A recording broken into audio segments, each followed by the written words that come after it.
We're there. We're live. We're good. Good morning.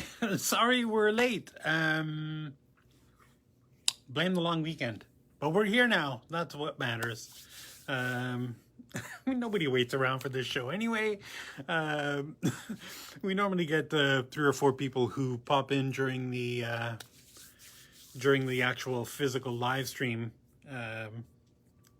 Mostly curious people. A lot of times we'll get vendors who seem to be trolling Facebook, waiting for somebody to go live so they can hop in and, hey, buy my stones, which we never do. But anyway, here's one person. That's probably Lise, who's watching. Good morning, Lise. I'm just guessing.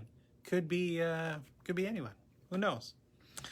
Anyway, we're here. Thank you for joining us on our weekly SilviaFindings live stream event show. We've been cataloging. It's like almost a year now. Oh, good morning. It's not. Wait, but it's not me. That's like.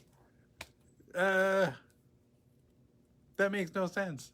That's like an incongruous statement. It's not me. Right? Like, you say it's not Lise, but to say it's not me, that's not. Anyway, it's been that kind of a morning, and actually, it's been that kind of a week where just yesterday was crazy because we had the long weekend, and when people shop during the long weekends online. So when we got back. Obviously we were watching it all weekend. We get on the Etsy app on our phones. It gives a little cha-ching every time somebody buys something. So, we had fun listening to that all weekend. But when we got back, we were just like swamped with orders yesterday. So it was just catching up, which we are caught up today. Still having some issues with shipping into Europe, and I'm not sure what to do about it. It's just bad. We might have to limit shipping into the EU to eliminate postal services like Ascendia or that, because with all the new rules and everything, stuff just comes back, and it's annoying, super frustrating for the client in Europe who's waiting for their stuff and they never get it because it gets to the border and some customs officers doesn't like the label. I mean, our labels are printed by a printing shipping service, so they know what's going on there, And I know there's new rules with now there has to be a phone number on the thing, and there has to be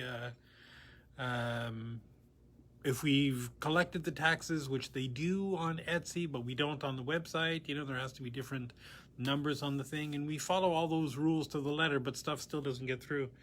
We had one shipment to Ireland that was over a month getting there, and now we're waiting for it to come back because the customs just said, "Nah, we're too busy. no more packages today," and they just send them back. Or it was sitting at in Dublin, at an airport in Dublin. I guess maybe a mail processing center there. I said process. My Canadian is showing. In a mail processing center there. And then just finally started coming back. Just no rhyme or reason. So I don't know what to do. I don't know. It's like that. Shipping. Spain. But it's still not as bad as Canada Post. Oh, God, I just cannot get over. Just when I think that they've done something that it is ridiculous to me, they do something even worse. And for the prices that we're paying for the postage, it should be delivered in a golden truck and the delivery driver should, bake you cookies when they get to your house. It's like, it's the most expensive postal shipping in the world, I think. I mean, probably not. Maybe like Somalia or something where people take their lives in their hands when they are delivering mail. Anyway, neither here nor there. You're here for not the comedy. They are, of course, if you share this thing, nobody ever does. But if you share the video, we'll send you one of these polishing cloths. We'll get a hold of you somehow. We're going to continue with our cataloging of all of our products. We've done all the pendants, we've done the earrings and the rings, and yeah, we're on to the bales. Now, bale, not to be confused, is, when we say bale, the bales that we're talking about are bale, B-A-I-L, which is, something to hold something else, whatever. And you'll see them. Not to be confused with bale, B-A-L-E, like a rectangular assemblage of hay in a field. Although I guess the round ones too are called bales. The great big round ones, anything. Or also not to be confused with Baal, B-A-A-L, demon of the underworld, Baal. Why do I know that? Anyway, not important. Diablo, that's why I know that. So we're talking about bales that we use to think, and there's a couple different kinds of bales. We talked about this last week. Neil Sony, were you on here last week? Did you join last week? I think you did. Hi, Anil. Nice to see you. I feel like you came on and you tried to sell us some stones. Anyway, so we have like pinch bales, regular pinch bales, kind that, obviously you're using bales on something like a slab of metal or a carved Buddha or something that has a hole normally near the top. And the pinch bale is a kind where there are two arms that come around over the stone, and then there's two little posts that go into the holes that you pinch closed, hence the name pinch bale. And, those I think are the most common ones. Those or it's still technically called a pinch bale, even though it's kind of like you push, one side has a big long post and the other side has a hole, and the peg, the post, the post goes all the way through the stone, out through the hole in the other side, and then you pinch that closed and fold it over and snip it to size and burnish it to make it beautiful. And both of those work pretty much interchangeably. I'm a bigger fan personally of the pinch bale types where there's a pin on both sides that come together, only because I find them less problematic if you have something like, we'll see a lot of times people are using this to mount like a little carved Buddha, in jade. Jade is beautiful, stone. Especially imperial jade, nice, that bright green stuff. But it's really brittle, it's like if you dropped it on the floor, it could very easily, break, shatter, sort of thing. So it's a little bit more brittle than something like whatever most other stones would be. And the problem with putting a pin through holes is that if you start to put pressure on the edges of the holes as the wire is going through, you could break the piece off, sort of thing. So I find that pinch bale where you have a pin on both sides that you can push the pins together into the holes so they meet up. Little less chance of putting pressure on the sides of the holes. That's all. But anyway, neither here nor there. So let's start. We're on tray number 2 of our things, which I also said last week that we're going to try just doing one tray instead of trying to cram 2 trays in. I end up going way over an hour, and it's way too long anyway, and nobody's going to sit through all that. But we're still here. think are still waiting for people to come onto the live stream and give me something else to talk about. Ask a question. Yeah, whatever. Okay, let me turn this around and get this going. So our first item is LJ 798 with a retail price of $516 and a wholesale price of $322. And again, the difference between the retail price and the wholesale price is the retail is just a regular price. If you're just buying, some, that's the price you'll pay. To get the wholesale price, you just need to spend $150 total at the wholesale level.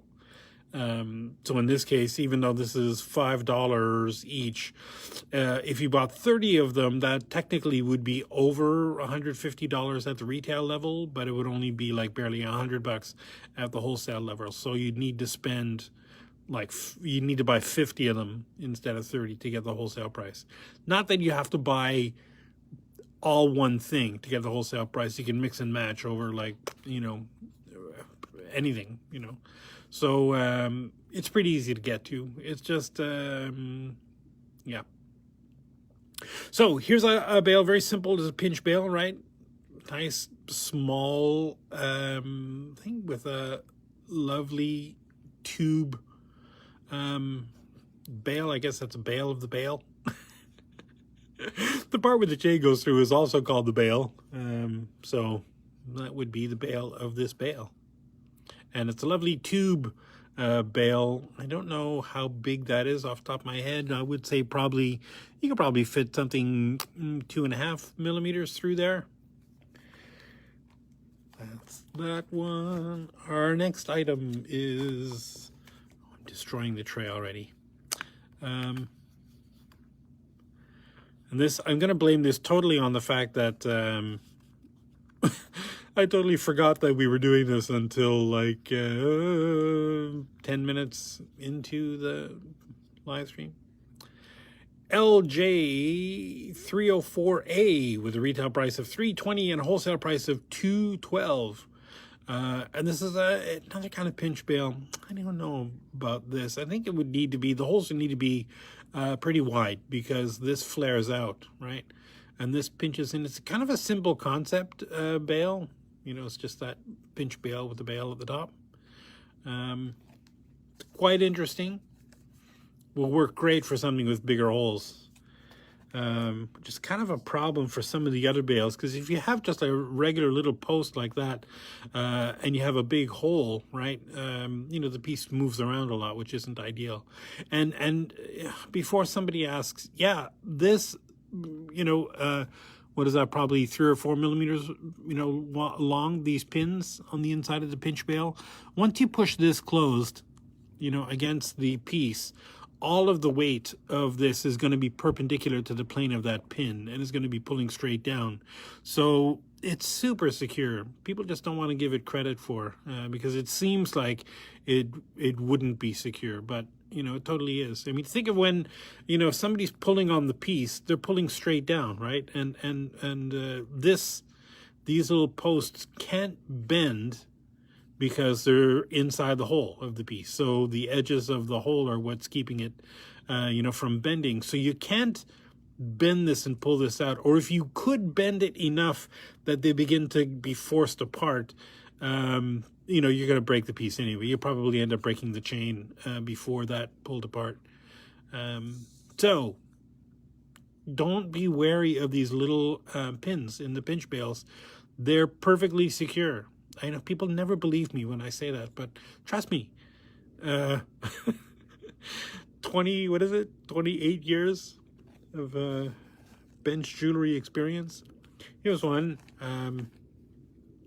really good example of a sample that's been on this sample board probably since the beginning of time, and it's actually been costed so much that the rhodium plating is actually beginning to tarnish. It's pretty amazing. LJ 902 with a retail price of $338 and a wholesale price of $203. Oh yeah, what, Mark? Are you saying rhodium oxidizes? It can. It doesn't oxidize the way sterling silver does. I was just having this conversation with somebody yesterday about, why silver tarnishes, or why sterling silver tarnishes and fine silver doesn't. And it's because of the copper content of it, right? Anyway, I'm going to get into some science here. So this is just a lovely, simple, pad. Ooh, I quite like that. Those first three are all, or first four that I've shown you, are all pretty super traditional. Here's one that is that other kind of bale where the post goes all the way through, hole at the other end. Now this is bent down just so that it'll fit on this display thing. But normally this would be perpendicular to that. It would go right through the stone, right through the hole at the other side. Then you fold that down over the bottom, snip it to a size. Maybe you can bend it until it's the tip of the pin is flush with the stone after it's been tucked underneath that thing. And you could burnish it or do whatever you need to make it beautiful. There is a way, I don't even want to say it because people are going to explode their stones. But yes, theoretically, there is a way to, if you get this exactly perpendicular through the stone and you've got a sturdy stone, a good stone that can do this, is once this is all through, you could put this on a bench block and cut this just about, I don't know, maybe a millimeter or two past the pin, and then using a riveting hammer, which is a little tiny hammer, just make a little dunk, dunk, dunk, dunk, dunk on that thing, and flare the end out over that. And then theoretically, if you're good and you have a polishing wheel, you could grind it pretty flat so it looks pretty thin. But boy, unless you know what you're doing and you're a good jeweler with years of experience, I wouldn't recommend doing it that way. And most of the times when you see them in stores and stuff, they're not done that way. That's just it's just an option if you're really. Did I even say what the code of this is? I didn't. LJ786 with a retail price of $395 and a wholesale price of $247. Here we've got another kind of a common occurrence with pinch bales, right? Where there's a pattern on the front, and I don't know what that is, but it's cute. I don't know. A couple of cubic zirconias in there, some texture on that. I'm sure it's something, I just can't see. And there's pinch bale. That's been a little bit bent on there. LJ704 with a retail price of $10.17 and a wholesale price of $6.77. Our next item, LJ214 with a retail price of $2.18 and a wholesale price of $1.37. Yeah, $1.37. So this is a very simple pinch bale with a cute little bale. Very stripped down, very basic. Can't go wrong with that, right?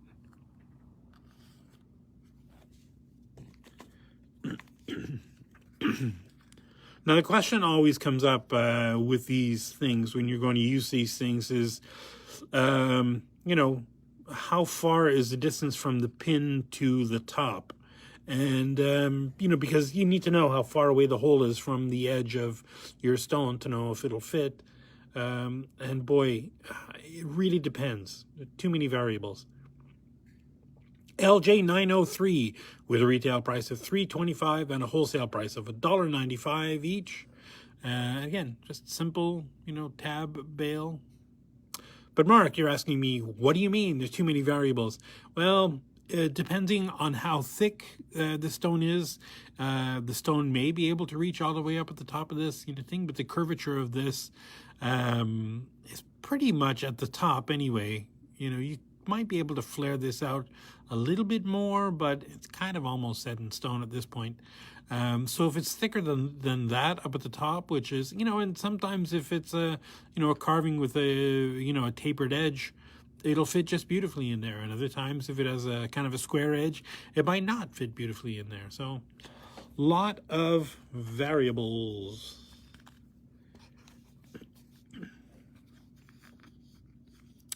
LJ 296 with a retail price of $2.15 and a wholesale price of $1.34. This is another kind of very standard.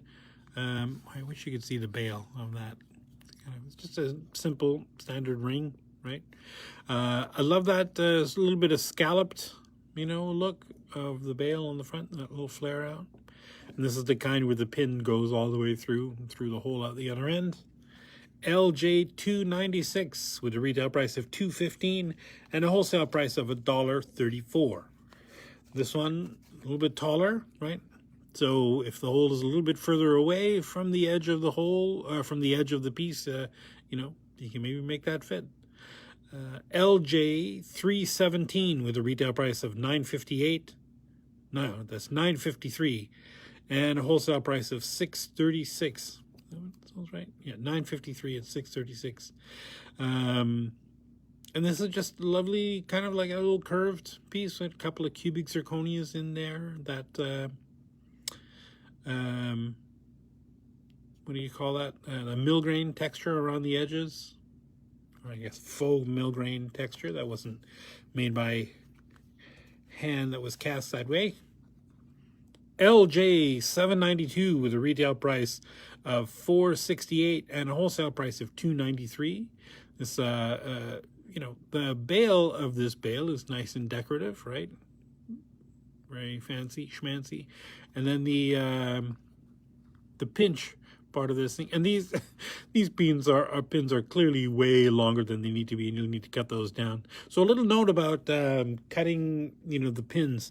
Normally what I do is, if this were the piece I was going to be mounting and there's a hole near the edge, I would measure the width of this, so if this is 4 millimeters wide, divide that by 2, so it's 2 millimeters. I would cut these down so they're just about 2 millimeters wide, maybe a hair less than 2 millimeters, maybe like 1.9 millimeters long from the edge of the bail to the end of the pin, so that when you push that pinch bail closed, they don't necessarily meet in the center, but they're close. If you can arrange it so that they actually physically meet without having to kink it or anything, great. But if there's a little bit of a gap, that's also good.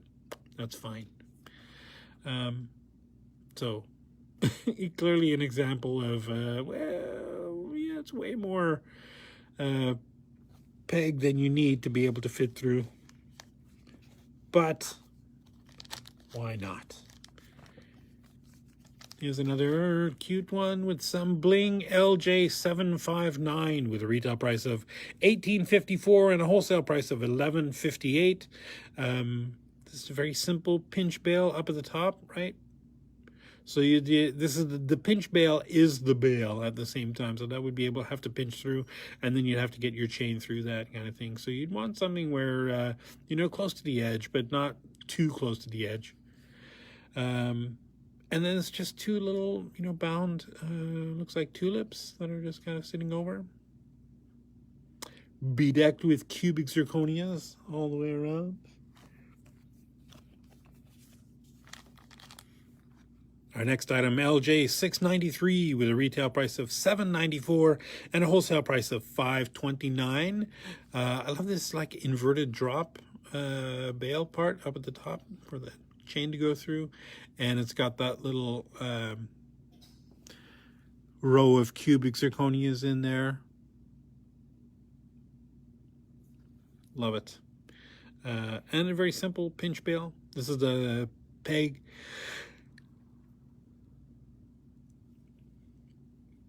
Sorry, the peg that goes all the way through the piece and out the hole at the other end. Here's another one in the same realm, a spiritual cousin, maybe we'll call it. The bail is a big inverted heart with that same biconvex shape with cubic zirconias in there, and that same bail on the bottom with the pin through the whole piece. Lovely. This is LJ 689 with a retail price of $9.01 and a wholesale price of $6.01. And Here we have one that, and these are interspersed all over. It's just very simple, very plain, vanilla flavored, if you like. Just simple bail, little simple bee veil with a pinch bail. And this kind is the pin that goes all the way through. We have lots of these because there's difference between the width, how wide of a piece you can get in there, and how far away the pin is from the hole, sort of thing. And if you know how wide your piece is, how thick your piece is, and how, I didn't say the prices. LJ 782, the retail price of 707, and a wholesale price of 442. Just for the record, I just want to say, normally the print on these things is that dark. For some reason, these are losing that. I don't know if there's some kind of thermal labels and they're just losing their print, but this is why. It's not because I can't see or anything, okay? What was I saying about that? If you know the thickness of your piece and how far away from the edge the hole is, you can give us that information, email us, call us, whatever, and we'll look for a bail that will work great, give you some options. This is a different kind of a bail. This is a glue-on, right, for a pearl. It's got that cup and peg mount down at the bottom. Again, these pegs on the cup and peg mounts are normally longer than you strictly need them to be. If it's a big pearl, like a 16 or 18 millimeter pearl, then fine, leave it. Probably the hole goes quite a bit deeper. But if it's like an 8 millimeter pearl or something, you need to cut that down to probably 3 or 4 millimeters because when they call those kind of pearls half drilled, it's kind of a misnomer. They're normally a little bit more than halfway drilled, but they're certainly not drilled all the way through. Anyway, LJ 276 with a retail price of $15.78 and a wholesale price of $11.05. Is that right? $11.05, yes. And I just love this big, bail, that little drop with that corsage of cubic zirconias. That's a good word for that. I'm going to call it that from now on. And the little scalloped cap, right? Cute little scalloped cap for the cup and peg mount.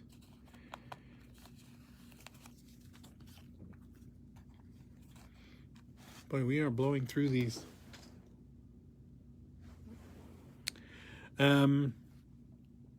LJ 255 with a retail price of $1.25 and a wholesale price of 99 cents. Right, very simple, tiny bail with a tiny pinch bail.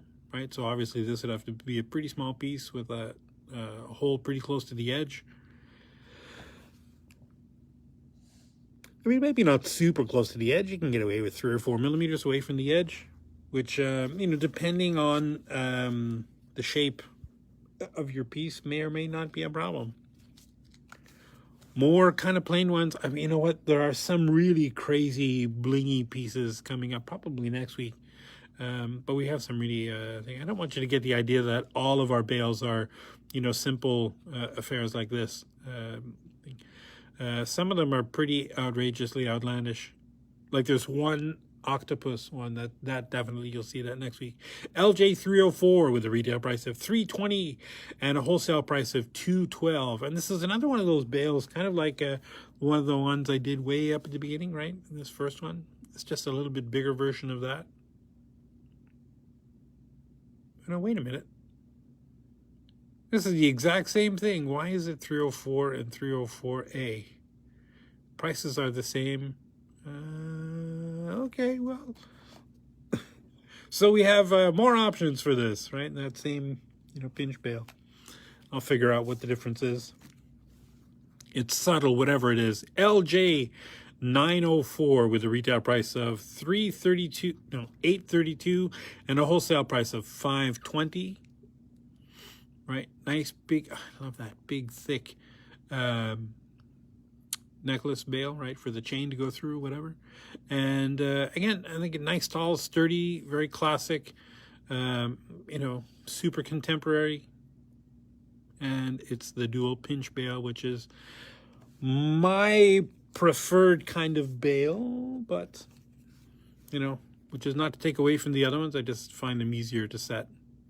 LJ 816 with a retail price of $637 and a wholesale price of $382. This is obviously a heart, right? Lovely heart that's kind of bent, almost like a butterfly heart taken off, right? That creates the chain bail, right, for the chain to go through. And there's just a simple pinch bail on there with the pin that goes all the way through at the other end. I don't know if there's a name for that. People make up names for all these. I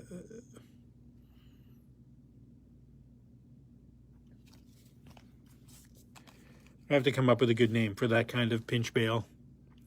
LJ2, something catchy, pithy. Like pin through the back bail is not as catchy as pinch bail is.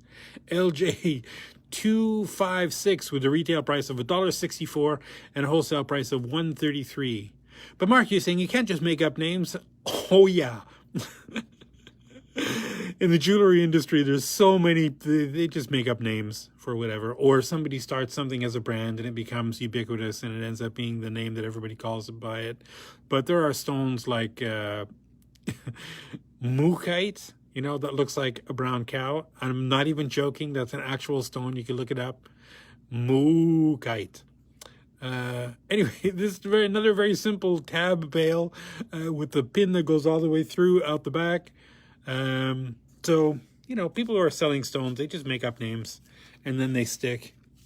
Even though there are, guaranteed there are actual scientific names for those stones. The colloquial names that people use them by, they just make it up. Like Mystic Topaz, that was a marketing thing. That's, you know, that everybody uses that now. Anyway, LJ 352 with a retail price of $790 and a wholesale price of $473, and nice big kind of oval bail, necklace bail with a cluster of cubic zirconias on the center. Followed by a very simple tab bail, right, with the pin that goes all the way through out the other side. Quite love that. If you like the bling, we have more. We have something, I think the last one I'm going to show you today is going to be cool. LJ 695 with a retail price of $992 and a wholesale price of $660. And so here we have kind of like the unverted version of that, right? It's kind of like almost, except that instead of just that single lenticular pieces, it's an inverted teardrop of cubic zirconias. So not quite a halo because it's on the inside, but it's cute. Followed by that simple, a little bit squared off tab pinch bail with the pin that goes all the way throughout the back. Gotta love that.